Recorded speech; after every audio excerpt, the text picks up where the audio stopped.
tem que perguntar. Não se pode ter surpresa. Irmão, quanto que é? Ô irmão, tem desses camaradas aí que os caras estão cobrando os tubos.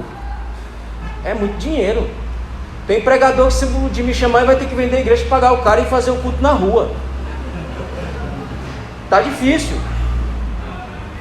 O obreiro é digno do seu trabalho. Irmão, eu entendo essa situação de duas maneiras. Aliás, esse problema que se instalou é por duas causas. Primeiro, porque a igreja, ela também não pode deixar o trabalhador na mão. Eu fui pregar uma vez aqui no Losada, um buraco aqui de Itaquá. Quem conhece Losada? Tem alguém de Losada aqui?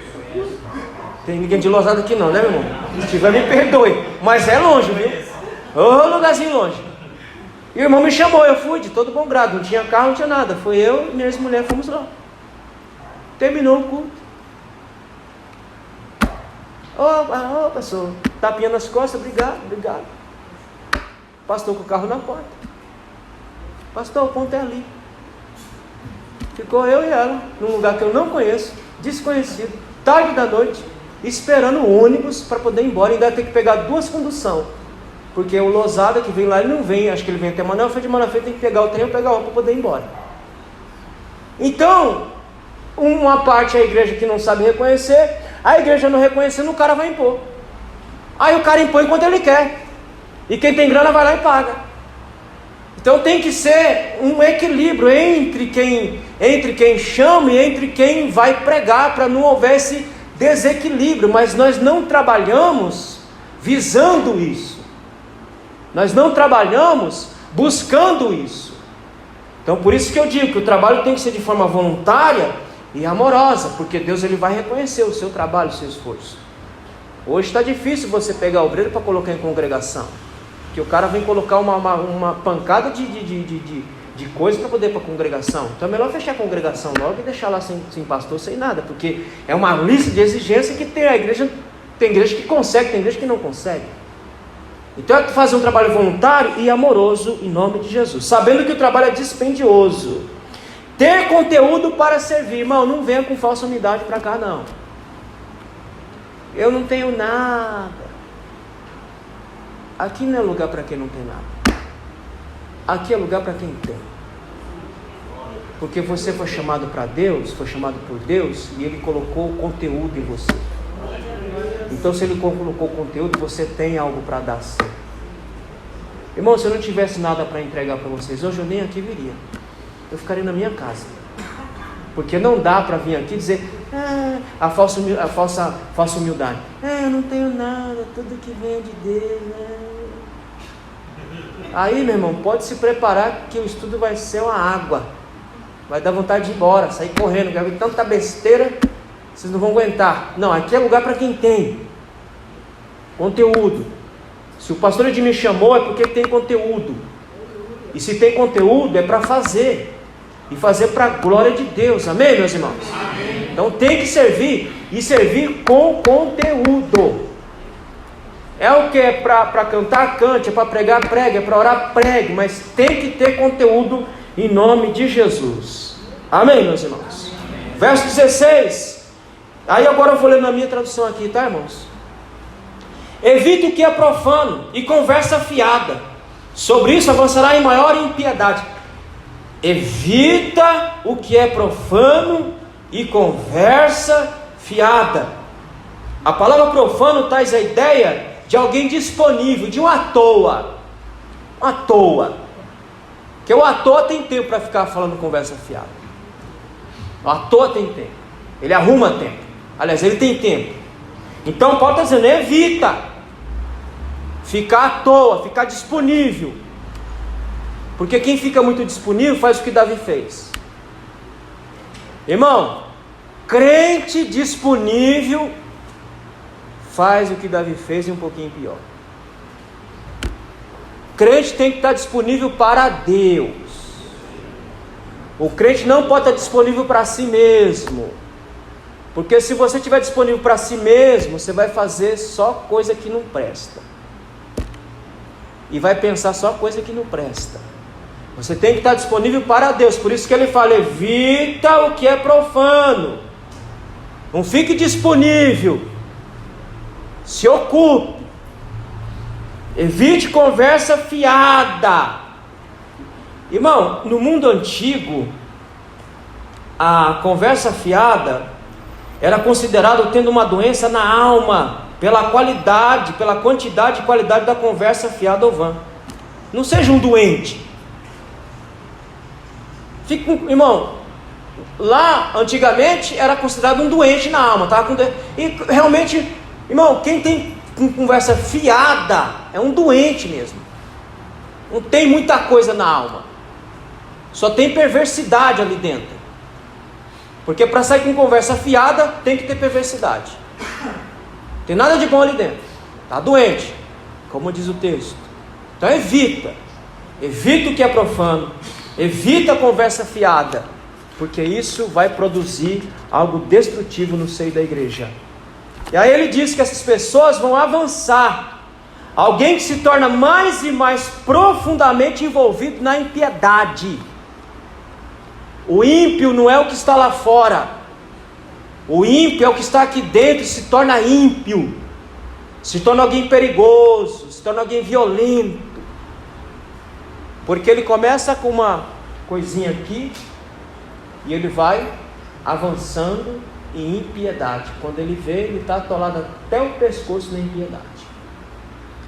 Não é para ficar com conversa profana, conversa fiada, porque se você fizer isso, você vai avançar em impiedade. A impiedade está tão grande hoje, irmão, que a gente pega vários escândalos das igrejas, de líderes disputando um com o outro, de líderes querendo puxar o tapete um do outro. Agora aqui mesmo, aqui pertinho de nós, aqui na região de São José dos Campos, aqui, deu um chabu tão grande, acho que o Valmir sabe dessa história, deu um chabu tão grande numa igreja grande aí, irmão, que até a polícia deu. Eu vou citar porque está na rede lá, está na rede, se vocês quiserem ver, está lá. Aqui não Deus é o nome, meu Deus. A Léa Miranda lá pregando, a polícia entrou dentro do culto para interromper o culto, porque a diretoria pagou a luz, que estão numa pendenga tão grande entre eles lá, virou uma coisa tão louca, que teve polícia. A polícia entrou dentro do templo para pedir para ela parar de falar. Então o que é isso, irmão? Não é a impiedade entrando e avançando? Por quê? Porque fica com conversa fiada, porque tem tempo disponível para si mesmo, e aí vai avançando em maldade, e faz essas coisas que nós estamos vendo aí. Não é para fazer isso, irmão, não é para agir dessa forma. Então por isso que Paulo diz, evita esse negócio. Evita a conversa profana, evita a conversa fiada, porque quem se mergulhar nisso vai avançar, até se tornar um homem perigoso, uma mulher perigosa e violenta. Amém, meus queridos? Amém. Verso 17. E a palavra deles é como o quê? Como um câncer que se alastra. E o câncer alimenta do quê? Quem me ajuda? Pode falar, meu irmão. Me ajude aí. Ele vai se alimentando da própria célula e vai adoecendo todas as outras, não é isso? É um processo de adoecimento. Uma célula fica doente, ela vai adoecendo toda a outra. Paulo está dizendo, e as palavras deles é como câncer, e irmão, é como praga, é como sarna. Porque ela vai contaminando todo o resto, vai se alastrando. Então Paulo está dizendo, não faça isso. Não devemos ter palavras malditas na nossa boca. Um líder não pode ter uma palavra maldita na boca. Ele tem que ter palavra para abençoar, não para amaldiçoar. Não podemos ser produtores de falatórios perniciosos. Você não é produtor de conversa fiada. Você é produtor da palavra de Deus. Sua boca tem que sair a palavra de Deus, tem que sair correção e orientação. Não é para espalhar, feito um câncer maldito que contamina e mata todo o corpo. Você não foi chamado para isso. Se você não tem nada para falar, fique quieto, fique calado. Está com o coração cheio da desgraça? Fica calado, até limpar a desgraça lá de dentro. Porque diz a Bíblia que daquilo que tiver cheio a alma, o que vai acontecer? A boca solta. Se você estiver fervendo de ódio do irmão, só vai sair coisa que não presta. Então, se não tem nada para falar, fique quieto, fique calado, fique orando. Senhor, me ajuda aqui, Senhor. Tira essa desgraceira da minha alma, tira o inferno da minha alma. Porque quem tem palavra de desgraça na boca, não tem o céu, tem o inferno na alma.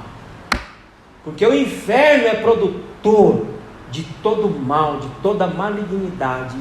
Creia, por isso que Paulo falou que nos últimos dias nós teremos tempos perigosos e violentos. Quantas pessoas carregando o inferno na alma dentro das igrejas? E não é pouco. Você não pode ser um desses. Em nome de Jesus. Vocês têm que ter o céu dentro de vocês. Porque se vocês tiverem o céu dentro de vocês, só sairá daí palavras de bênção para a glória de Deus. As pessoas elas vão querer ficar perto de você, porque elas vão se sentir acolhida, vão se sentir amada, vão se sentir protegida. Ontem eu recebi uma mensagem de uma irmã que me pôs a pensar. E essa irmã falou assim: pastor, nós precisamos de você, pastor. Nós precisamos de você. É assim que tem que ser minha vida, assim que tem que ser sua vida. As pessoas, não que a igreja precisa de mim, porque quem cuida da igreja é Deus, mas Ele coloca homens ali para dar direção, para dar norte. Então ela falou: pastor, a gente precisa de você. Então é isso que você tem que ouvir. Você não pode, não, irmão, aquele irmão, olha, irmão, até de ficar perto dele me dá até arrepio. Você tem um arrepio quando eu fico perto daquele irmão. Se você ler Filipenses capítulo 1, Paulo vai dizer que quando ele lembrava da igreja de Filipos, diz ele que ele se alegrava. E ele orava com alegria pela igreja de Filipe. Irmão, o seu liderado, quando ele vai orar por você, ele tem que sentir alegria. Digo, eu me alegro só de lembrar do meu líder, eu me alegro. Por isso eu vou orar por ele, mas vou orar com alegria, não com tristeza, não com rancor, não com ódio. Ó Senhor, eu coloco aquele homem, eu coloco aquela mulher em tuas mãos. Tipo assim, ó Senhor, eu não aguento mais, tira ele, faz o pastor de me enxergar ele, tira ele daqui logo, Jesus, faz isso. Não é assim esse tipo de lembrança que tem que trazer, não. Senhor, nossa, eu me alegro quando eu oro. E que Deus tenha misericórdia, que o pastor de mim não tire ele daqui, que ele fique aqui trabalhando conosco, até o dia que Deus achar por bem. Amém, meus irmãos? Amém. Traga o céu dentro da sua alma, não o inferno, em nome de Jesus. Terceiro, nosso falar deve produzir vida e não morte. Porque, irmão, se o seu falar produzir vida, produzir morte, leia, pastor Edmir, 1 Timóteo capítulo 1, versículo 20. Capítulo 1, 20.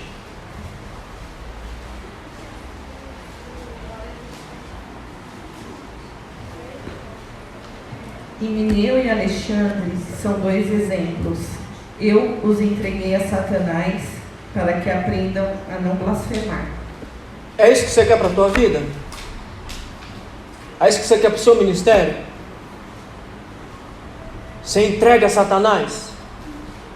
Porque, irmão, quem produz tal tipo de coisa, está entregue a Satanás. Você pode dizer, eu estou entregando essas pragas para Satanás logo de uma vez, porque são de lá mesmo, então fique lá.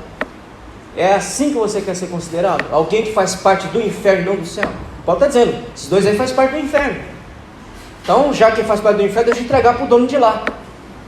Toma aí, é seu essa praga ruim. O pastor de mim não pode falar, mas eu posso. Mas eu falo na minha igreja também. Irmão, quando sai crente ruim, praga dos infernos, eu faço um culto de ação de graça dentro de mim. Eu não vou fazer um culto de graça, mas mesmo, vamos fazer com culto de ação de graça porque o danado saiu. Não, mas dentro de mim eu faço um culto de ação de graça. Oh, Senhor, obrigado. Porque eu não posso tirar. Eu não posso fazer uma carta e dizer, ó, tchau. Mas o dono pode. O dono pode e o dono tira. E ele tirou de lá bem uns 30. Aleluia. Eu não posso, mas ele pode. É isso que você quer para a tua vida? Que o seu liderado, quando o pastor tirar, graças a Deus, essa praga saiu daqui.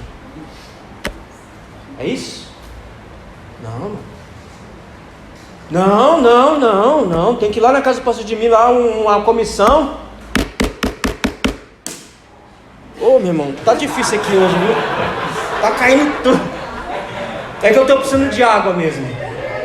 Que seja a água da vida, a água do Espírito caindo aqui que eu tô precisando. É porque tá caindo daqui, meu. Eu vou pôr esses copos aqui, irmão. Pronto, não vai cair mais. Pronto. Aí. Pronto, agora eu quero ver cair. Cai em cima de mim agora, a água do Espírito. Então, querido, não é esse tipo de sentimento que pode ter aí. Tem que chegar uma comissão lá, não, pastor, você vai tirar ele por quê? Deixa ele lá, a gente gosta tanto dele, a gente ama ele faz um trabalho tão bom. Não fazer uma comissão, chegar lá, como acontece, né, irmão? Chamar o pastor no gabinete, ó, pastor, pelo amor de Deus, esse irmão é ruim demais. Esse irmão, pelo amor de Deus, pastor, ele é bruto, né, violento, ele é mal educado. Não é esse tipo de sentimento que as pessoas têm que ter. Ela tem que querer ficar perto de você e desejar que você continue fazendo o que você está fazendo, porque você está produzindo algo bom para ele. Amém, meus irmãos? É assim que funciona, para você não ser entregue lá para a mão de coisa ruim.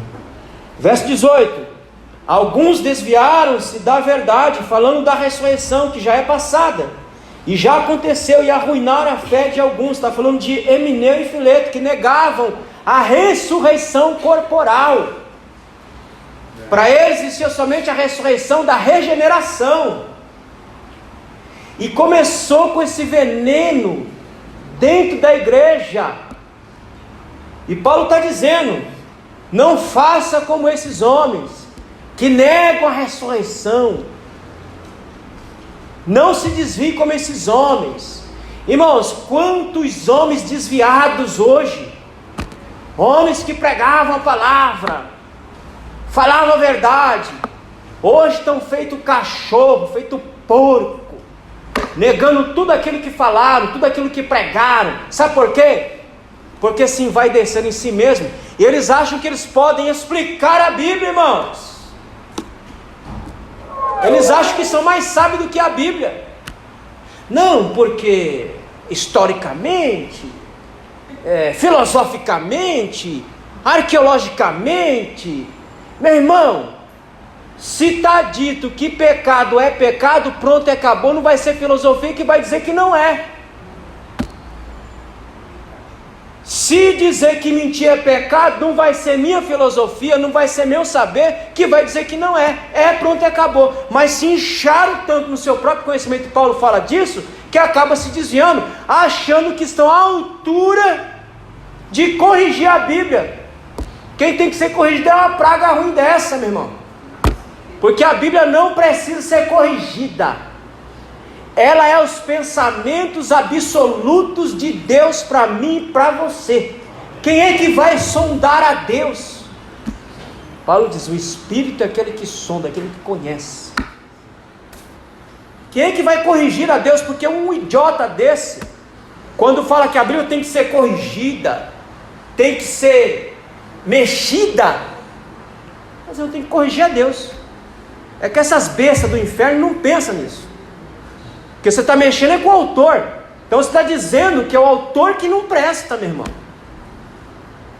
Uma irmã perguntou para mim, fica esses debates idiota, isso que eu falando de serviço, fica esses caras na rede, na internet, na televisão, debatendo coisa que o povo em geral não tem maturidade bíblica, teológica para absorver, e ficam lá falando. A irmã perguntou para mim: ô pastor, a gente vai passar pela tribulação ou a gente não vai passar pela tribulação? Disse: minha irmã, fique com a Bíblia. A Bíblia diz que Deus fará o quê? Nos livrar do quê? Da ira vindoura. A grande tribulação é a ira vindoura de Deus. Eu creio assim, não sei como é que é a crença aqui, mas eu estou dando um exemplo meu. Eu creio assim, que a igreja não passará pela grande tribulação, porque ela é ira de Deus sobre os homens.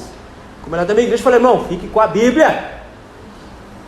Mas fica com a Bíblia. Não é o que fulano A e B falou. Fica com a Bíblia. Cada um tem jeito de interpretar do jeito que quiser. Se eles acham que vão passar pela tribulação, a fé é deles, não é minha. Não tem nada a ver. Não vou discutir. Eu não vou ficar discutindo, perdendo meu tempo, mostrando para minha fé, minha crença. Se o cara crê que vai passar, faça bom proveito. Eu não creio, eu quero sair fora. Irmão, escute aqui. Esse mundo que nós estamos aqui é o único inferno que você vai conhecer. Esse mundo aqui é o único céu que esses homens vão conhecer. Os irmãos me entenderam?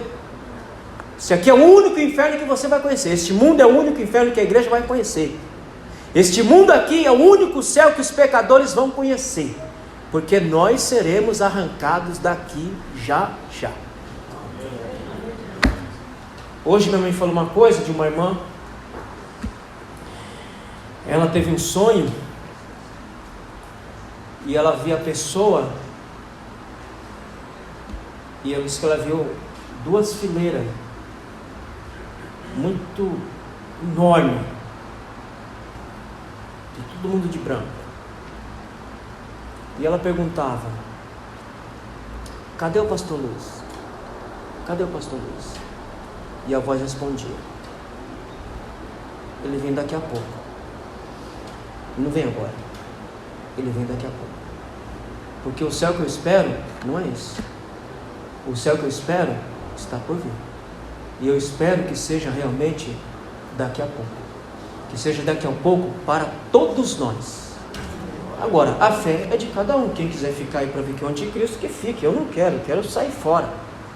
Para que eu vou ficar aí? Então, esses homens estavam disseminando esse tipo de fermento no seio da igreja. Então, no verso 18, o que a gente aprende? Primeiro, promova a verdade.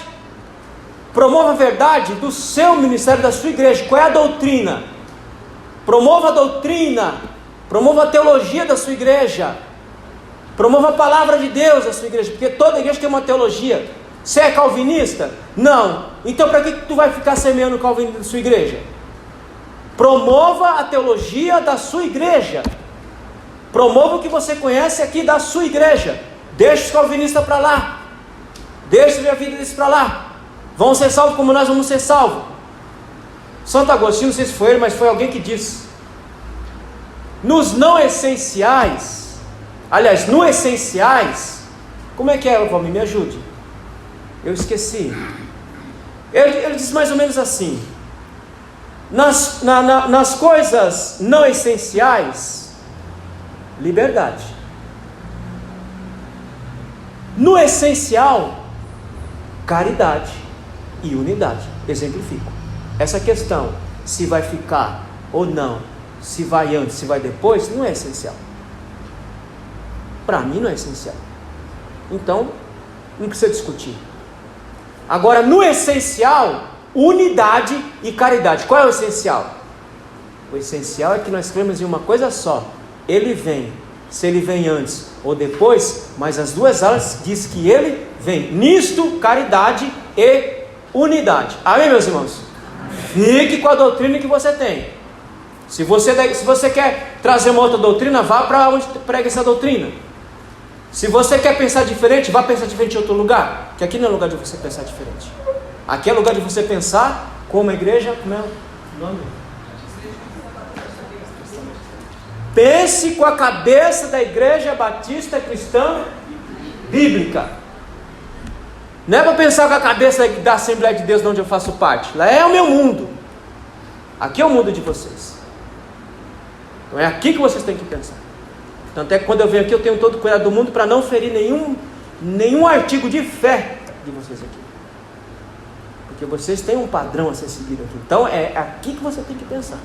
Para não ficar feito Emineu Fileto, disseminando discórdia no meio da igreja, com ensinamento que não faz parte da igreja. Amém, meus irmãos? Então, não podemos ser produtor de palavras malditas. Aliás, eu estou aqui assim: promova a verdade, conheça a doutrina basilar da fé cristã, conheça Eu me esqueci, mas hoje está difícil. A linha mestra, a doutrina basilar, a doutrina cardeal sobre Deus, sobre o Espírito, sobre a fé, sobre a igreja, sobre o pecado. Conheça isso, mas conheça a teologia da sua igreja também, que é para você promover a palavra de Deus em nome de Jesus. Terceiro, está nesse versículo: não seja promotor de desgraça na vida do seu irmão. Não promova a desgraça na vida dele. Se você não puder ajudá-lo, também não atrapalhe. Se você não puder cooperar, não atrapalhe. Mas seja produtor de bênção na vida do seu irmão, porque você foi chamado para isso, para abençoar a vida do seu irmão, para abençoar a vida da igreja. É para isso que você foi chamado. E pregue a verdade, não a sua verdade. Pregue a verdade da Bíblia. Pregue a verdade da palavra. Eu não tenho que me preocupar em pregar a minha verdade, porque minha verdade não presta para nada, a não ser para ser jogado na lata do lixo. Pregue a verdade da palavra de Deus. É essa verdade que você tem que falar para o seu liderado, a Bíblia. Tenha um momento de oração. Eu não sei como é que funciona aqui. Tenha um momento de oração com os seus liderados. Tenha um momento, não dá para gastar 2 horas, mas tenha um momento que você pegue um texto, um versículo, e explique aquele versículo em 10, 15 minutos, mas promova a palavra no meio do seu grupo, para que na hora que o seu grupo fazer alguma coisa, eles façam de maneira equilibrada, eles façam de maneira que o Espírito de Deus se manifeste no seio da igreja. Irmão, todo trabalho ele tem que ter um sinal, e o sinal é a manifestação de Deus no meio do povo. Então faça isso, não seja promotor de desgraça, mas de bênção na vida do seu irmão, em nome de Jesus. Verso 19: realmente o sólido fundamento de Deus que Ele colocou permanece, este selo: o Senhor conheceu os que estando nele, ato contínuo, gerúndio, estando. Não é para estar hoje, amanhã não, é para estar nele, continuar nele. Afasta-se da injustiça e todos os que pronunciam o nome do Senhor. Irmão, quem está nele se afasta da injustiça e promove, prega a palavra, proclama a palavra do Senhor. E o sólido fundamento que ele coloca aqui é a igreja. Eu não vou entrar em detalhes aqui, mas esse fundamento que ele diz aqui é a própria igreja de Cristo.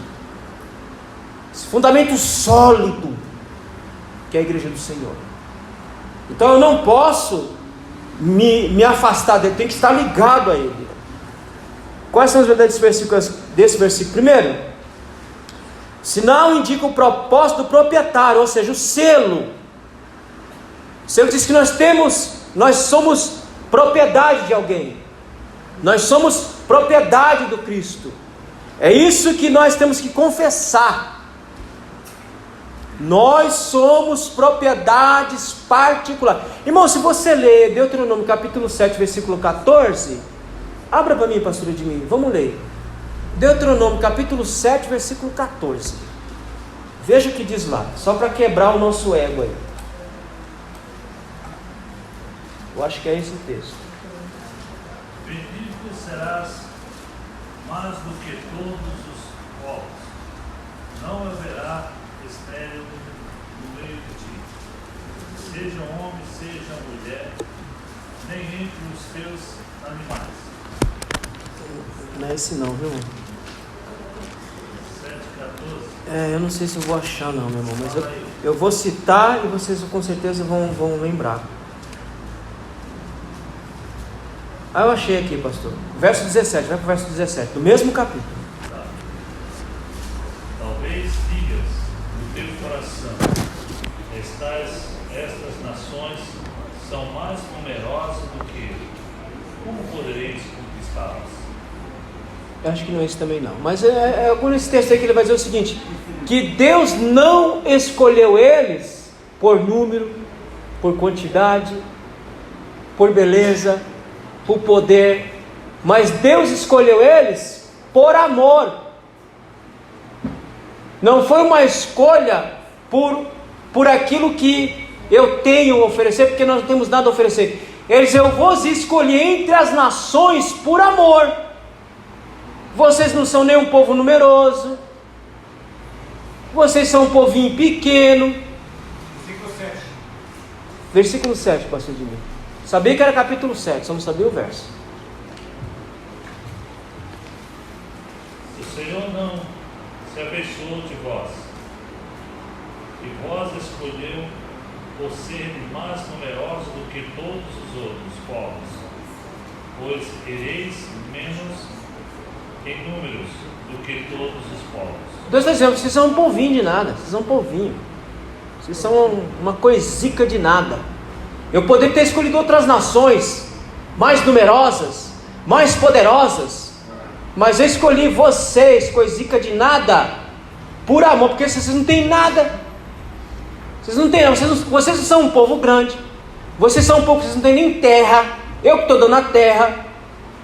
Vocês não são nenhuma nação, vocês são um bando de gente que saiu do Egito. Vou fazer de vocês uma nação.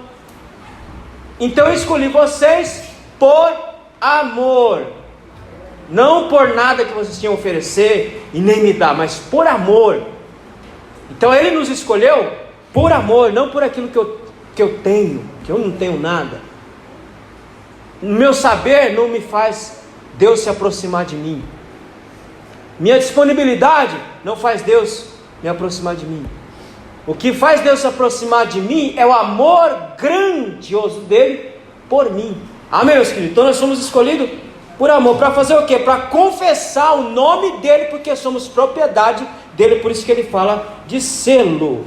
Estar nele, que é o que diz o texto aí que nós estamos lendo no versículo 19. Estar nele, ou seja, Ele nos conheceu de forma íntima. Nós nos conhecemos no exterior, mas quem nos conhece de forma íntima é o Senhor. Ele te conhece de forma íntima. Só Ele sabe o que gira na sua alma. Nem sua mulher sabe, nem seu esposo sabe. Os companheiros sabem aquilo que você fala, mas tem coisa que está escondidinha lá no porão da alma que só Deus sabe. Porque Ele nos conhece intimamente. Ele sabe o que gira lá intimamente. Portanto que Ele tem socorro para dar a cada um de nós.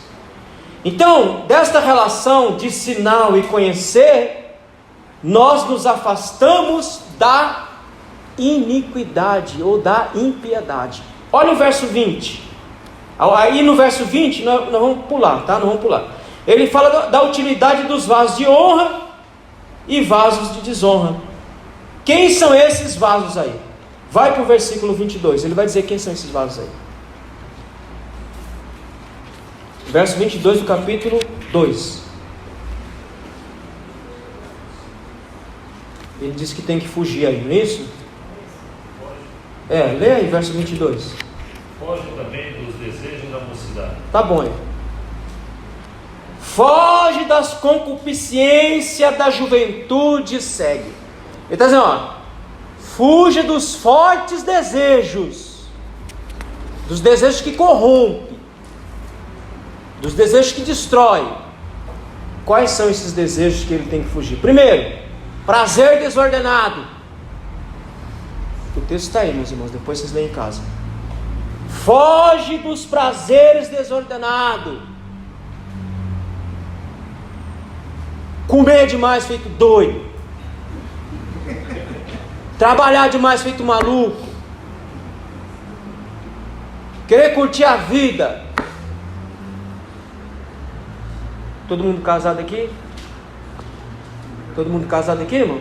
Não. Mas vai casar. Foge do apetite sexual desordenado. Ah, só minha mulher não está dando conta não. Tem que arrumar mais. Ah, só meu marido não está dando não, tem que arrumar mais. Eu tenho um fogo dentro de mim que não se apaga nunca.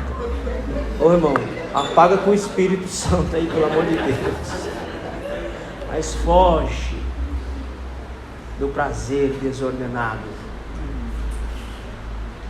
Tudo tem limite.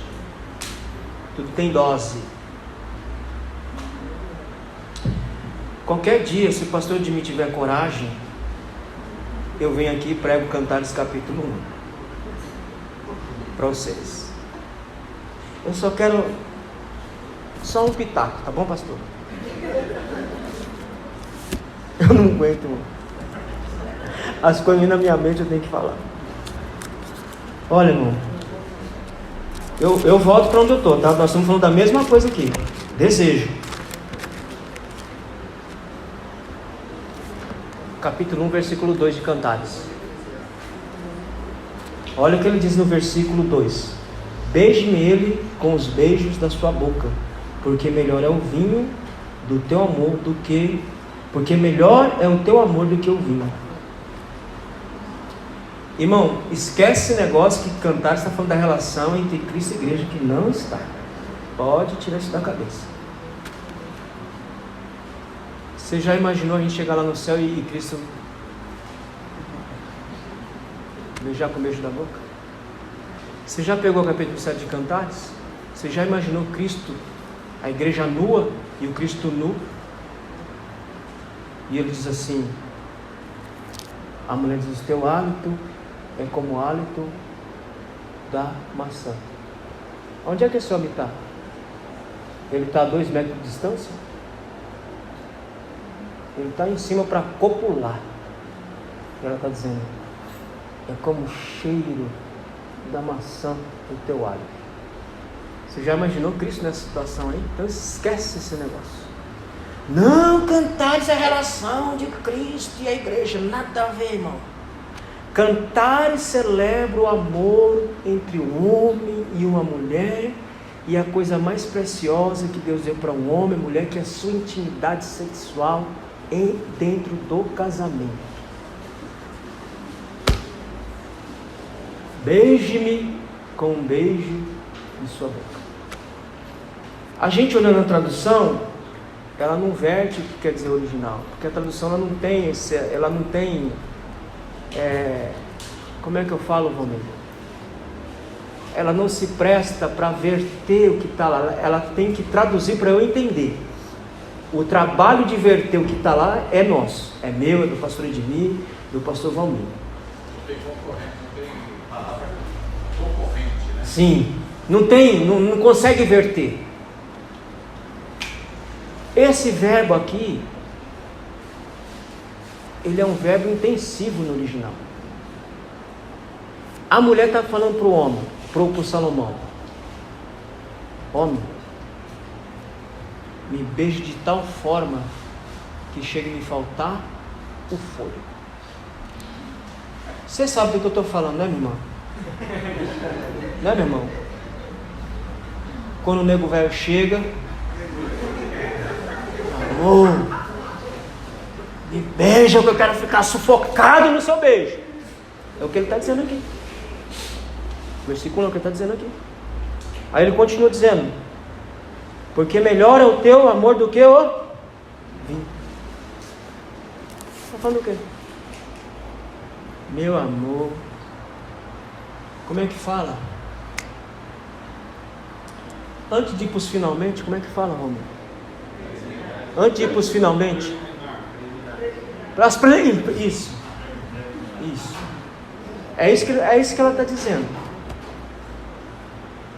Tuas carícias, teus abraços, teu toque é melhor do que o vinho, porque o vinho para o judeu é algo muito caro. Ela está dizendo: eu prefiro. Eu posso dizer no português mais claro, irmão? Amém? Amém?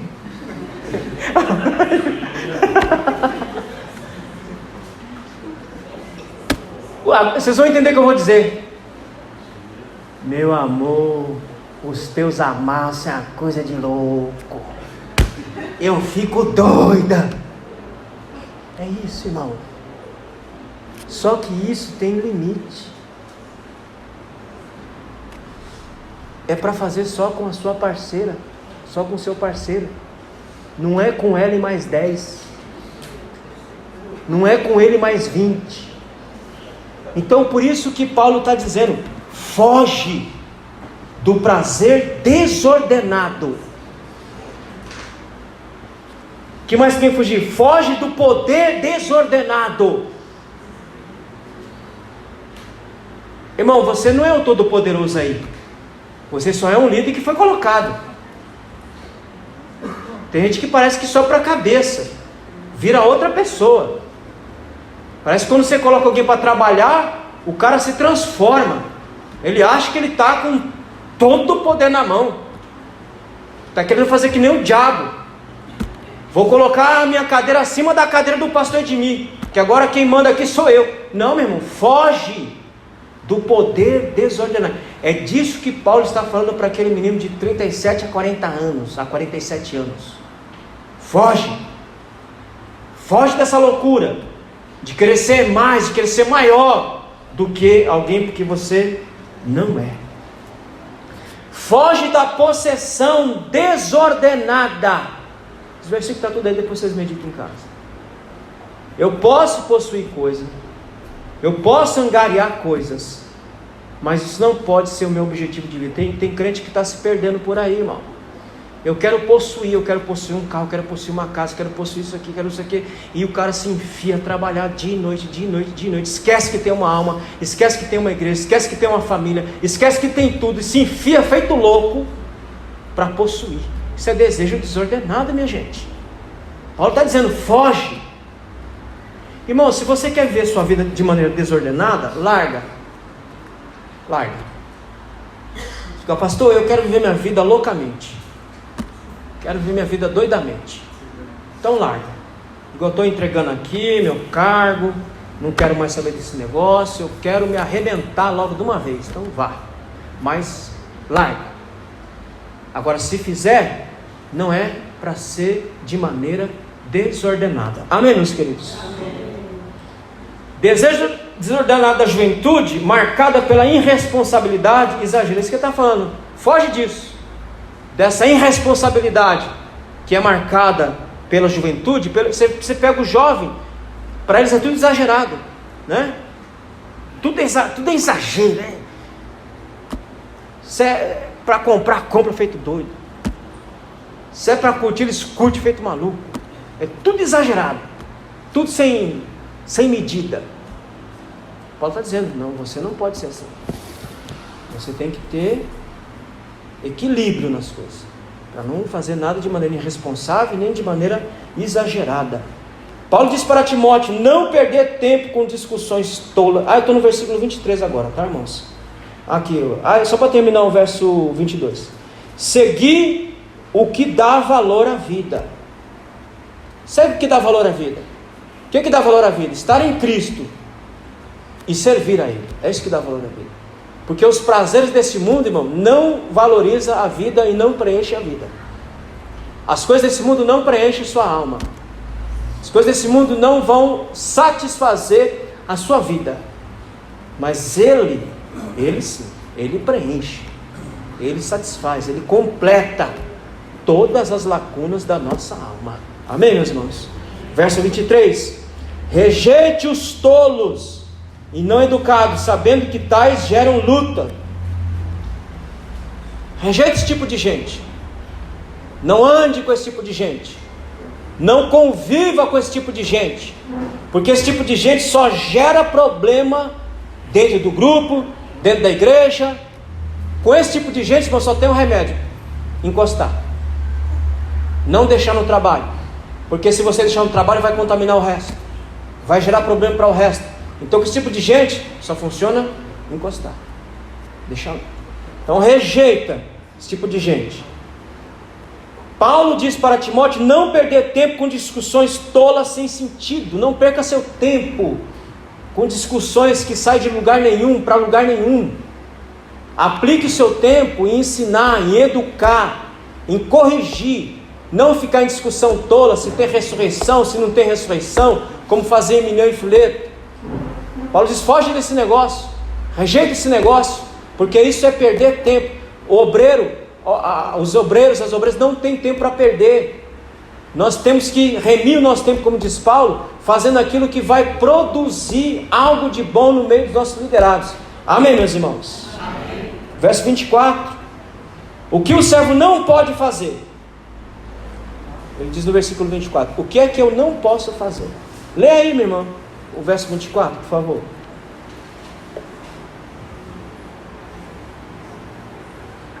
Minha irmã, por favor. Verso 24. O servo do Senhor não deve viver brigando, mas ser amável com todos, apto a ensinar e paciente. É isso aí que você tem que ser. O que é que o servo do Senhor não pode fazer? Primeiro, não pode lutar, entrar em disputas de palavras, entrar em discussões tolas. Irmão, você tem que entender que você é líder, ele é seu liderado. Você tem que entender que quem tem que ter maturidade na relação é você e não ele. Que você foi posto ali para ensinar ele, para ele criar maturidade. Então para que você vai ficar discutindo? Para que você vai ficar batendo boca? Você tem que corrigir, ensinar, educar e orientar. Não ficar batendo boca que não vai produzir nada para o seu liderado e nem para você. Por isso que Paulo diz: nós não podemos lutar ou entrar em disputa de palavra. O servo do Senhor deve ser hábil ensinador. Você é líder, irmão. Você tem que ensinar seu liderado. A responsabilidade não é só, porque quando a gente lê 2,15, a gente acha que a responsabilidade vai recair só no pastor. Não, você é líder, você foi colocado aí. Então se você foi colocado aí, você tem que ser hábil ensinador também. Você tem que ter coisa para falar, você tem que ter coisa para doutrinar, você tem que ter coisa para ensinar esse liderado seu aí. Amém, meus irmãos? Não pode ser alguém, irmão, eu sinto vergonha alheia. Isso acontece direto, infelizmente. Mulheres de obreiros ter que vir perguntar para mim o que significa um texto da Bíblia, porque o homem da casa não sabe ensinar. Várias vezes irmãs da igreja vêm perguntar para mim: pastor, o que significa isso daqui? E às vezes o cara é pastor, presbítero, evangelista, diácono, e não sabe ensinar. Não sabe ensinar nem a própria casa. Como é que esse homem vai liderar um grupo? Como é que esse homem vai tratar na frente de um grupo? Então tem que ser hábil ensinador? Sim.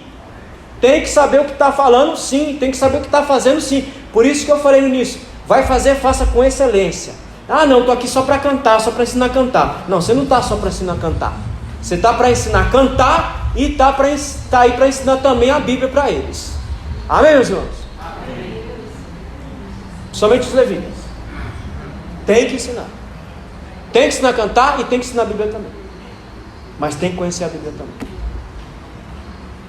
Porque não dá, irmãos, para você estar na frente de um trabalho e você não liderar o seu grupo de maneira contente.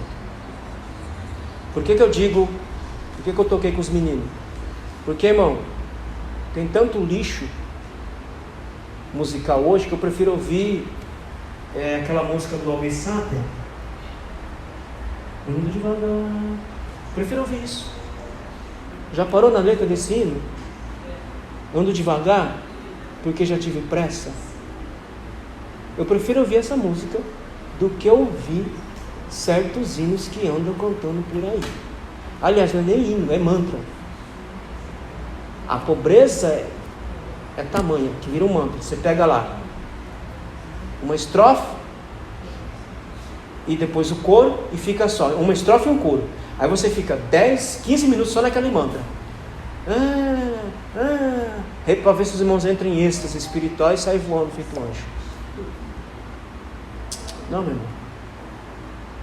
O líder tem que saber ensinar também, em nome de Jesus. Paciente. O líder tem que ser paciente. Suportar o mal sem ressentimento, sem espírito de vingança. Irmão, se você não tem estofo para isso, sai daí. Porque o líder tem que ser paciente. E aqui ele está dizendo: suportar o mal sem ressentimento e sem espírito de vingança. Porque você tem o poder na mão. Você pode prejudicar ele de alguma forma. Se você trabalhar com ressentimento, com vingança, você vai fazer. Você pode ter certeza que você vai fazer.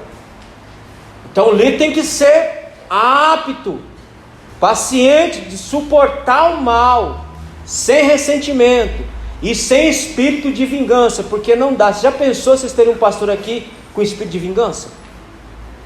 Eu vou contar uma coisa para vocês que eu vivi, que eu nunca mais escrevi na minha vida.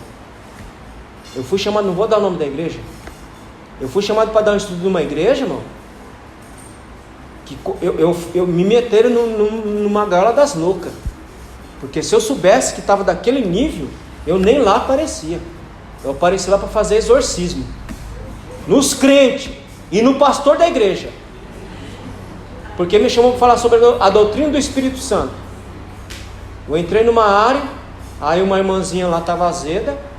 Aliás, a igreja estava azeda com o pastor e o pastor azedo com a igreja. Aí começou a bater boca, irmão. Começou a bater boca, a igreja e o pastor revidando, e eu naquele angu de caroço. Eu falei, meu irmão, pelo amor de Deus, eu não vim aqui para tratar assunto interno de vocês. Eu preciso terminar meu estudo aqui, depois vocês parem aí, tratem a situação de vocês aí. Eu não tenho nada a ver com isso aqui. Não tenho nada a ver com a situação de vocês. Vocês me chamaram para falar o quê? Né, da doutrina? Agora, essas questões de vocês aí, vocês tratem depois. Deixa eu terminar meu estudo aqui, depois vocês tratem. Ou seja, a igreja estava com ódio do pastor e o pastor estava com ódio da igreja. Irmão, como é que uma igreja dessa vive? Como é que uma igreja dessa vai para frente? Como é que o Espírito Santo, o Espírito de Deus vai se manifestar ali? Quem vai se manifestar ali é o cão, que é campo aberto para ele. Ódio, mágoa, ira, é terreno fértil para ele. Então o líder não pode ter ressentimento e nem espírito de vingança, é o que Paulo está dizendo aí no versículo 24. Verso 26: educando com gentileza aos que se colocam em oposição. O seu opositor, trate ele com gentileza, trate ele com brandura, na esperança de que Deus os leve ao conhecimento da verdade. Mas para Deus levar o seu opositor ao conhecimento da verdade, você tem que tratar ele com gentileza, com brandura, para que a alma dele seja quebrantada e Deus leve ele a mudar a sua mentalidade e chegar ao conhecimento da verdade. Você percebe que tudo vai passar por você? Você não vai tratar o seu opositor como opositor, você vai tratar o seu opositor como uma alma doente, uma alma que precisa ser curada, uma alma que precisa ser libertada. E você é a porta de entrada. Se você tratar o seu opositor como opositor, você vai fechar a porta. Aí como é que Deus vai entrar ali para levá-lo ao conhecimento da verdade? Não tem como. A ideia do verbo é alguém que aceita a ofensa livremente de maldade, qualquer espírito de vingança, que é a questão do educar aqui. Eu aceito isso, sem ofensa, eu aceito essa ofensa, sem maldade e sem vingança. Esse é o tipo de obra que só realizará de fato aqueles que estão em Cristo. Quando Paulo diz não perca tempo com falatório, com palavras tolas, eu vou exemplificar para vocês. Mateus capítulo 3, versículo 11, irmão. Leia para mim, por favor. Mateus 3, 11.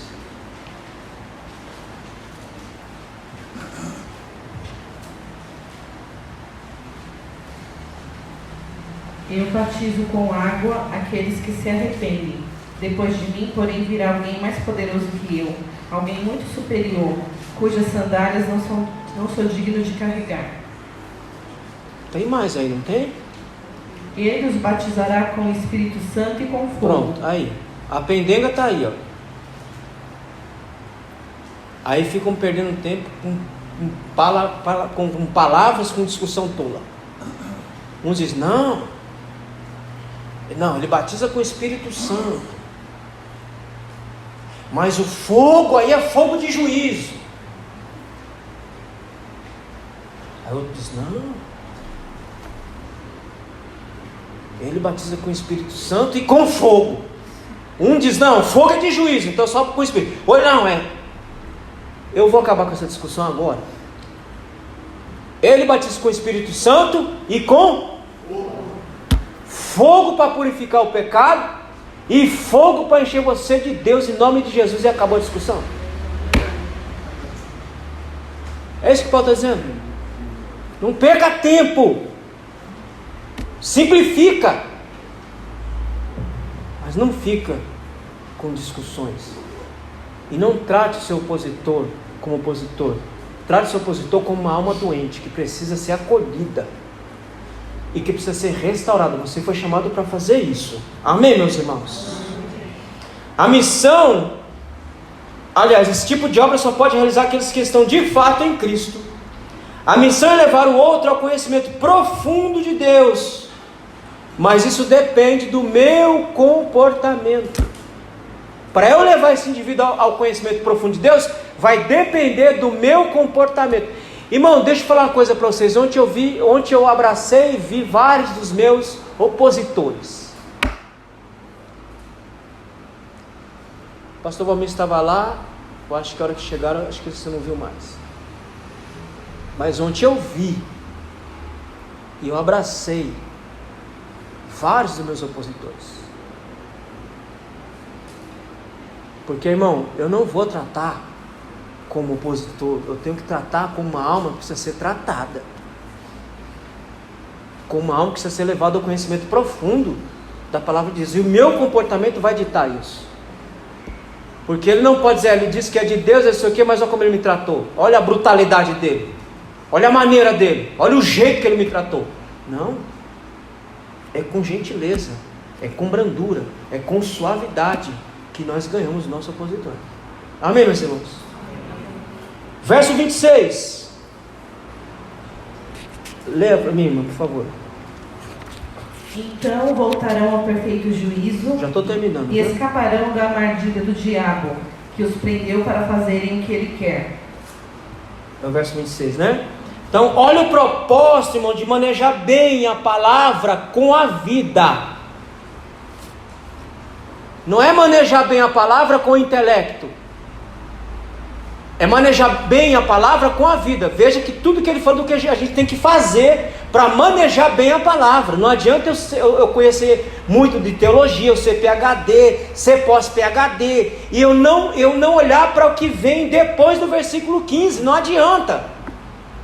Se eu não observar tudo que está aqui, irmão, eu posso ser o mestre da galáxia. Não vai adiantar de nada. É manejar bem com a vida, com as coisas que Paulo colocou aqui para nós essa manhã. Amém, meus irmãos? Amém. É isso. Não é só estudar, não é só se preparar intelectualmente, não é só enfiar conhecimento dentro da cachola. É manejar bem com a vida, observando tudo aquilo que o apóstolo Paulo disse aqui nesse texto. Se eu observar tudo isso, irmão, então eu vou manejar bem, porque esse é o propósito, que eu maneje bem a palavra. E aí ele vai dizer uma coisa interessante, que é retornar à sobriedade da captura do diabo, da sua armadilha, da vontade dele. Quando ele diz, olha, no verso 26, eu tenho que fazer o indivíduo retornar à sua sobriedade, porque ele está entorpecido pelo seu pecado, está entorpecido por si mesmo, e eu tenho que tirá-lo desse estado. Por isso que você tem que manejar bem a palavra, você tem que tirar esse indivíduo desse estado de entorpecimento e fazer ele voltar à realidade da palavra de Deus. Como é que diz aí o texto? Eu não sei aí o verso 26, irmãs.